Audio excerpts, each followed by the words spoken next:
Hi, beautiful beings. We are going to attempt to get out of our head and explain what the pattern is saying to us on the last 14 days of our Liffruma Healing Oracle journey.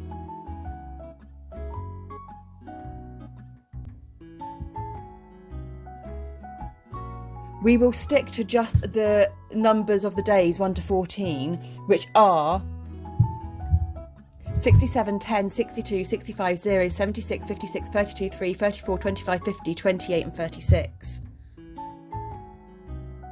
So first we filmed all 14 days and realised the candle wasn't lit. We've learnt that there are messages in our conscious mind's perceived mistakes. So we then lit the candle and did the 14 cards a days again.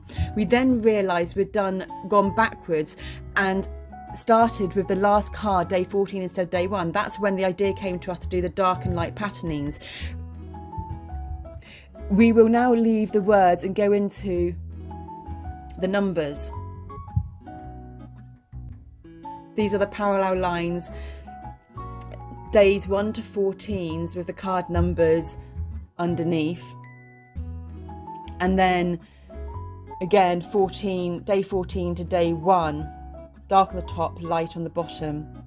So day 14 on the light starts with 36 and the dark starts with 67. We could pair up like this in straight parallel lines, but we're going to pair up in the light and dark for the same card.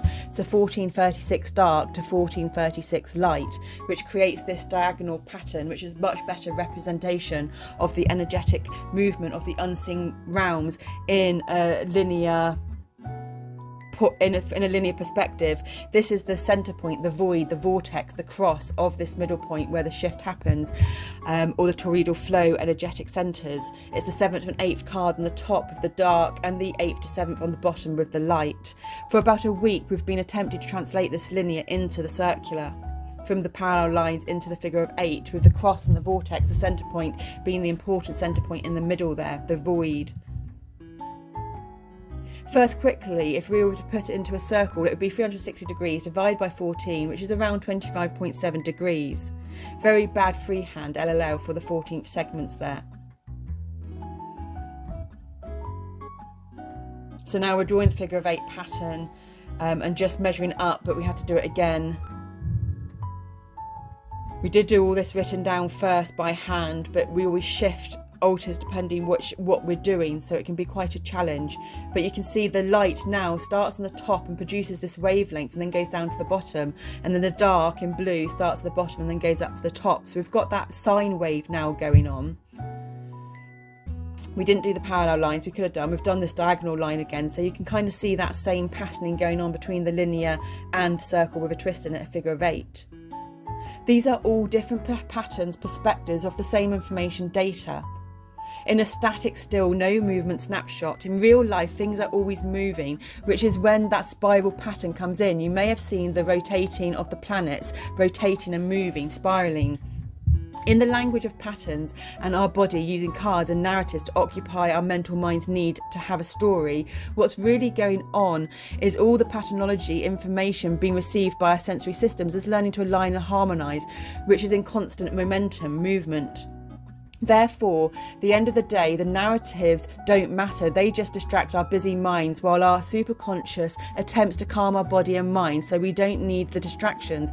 Humanity just needs what wants to always understand, curiosity. So it's about balancing curiosity, doing and being to find serenity. We don't always need to understand mentally. That will come if needed. Explore what brings peace, serenity, calm to our body.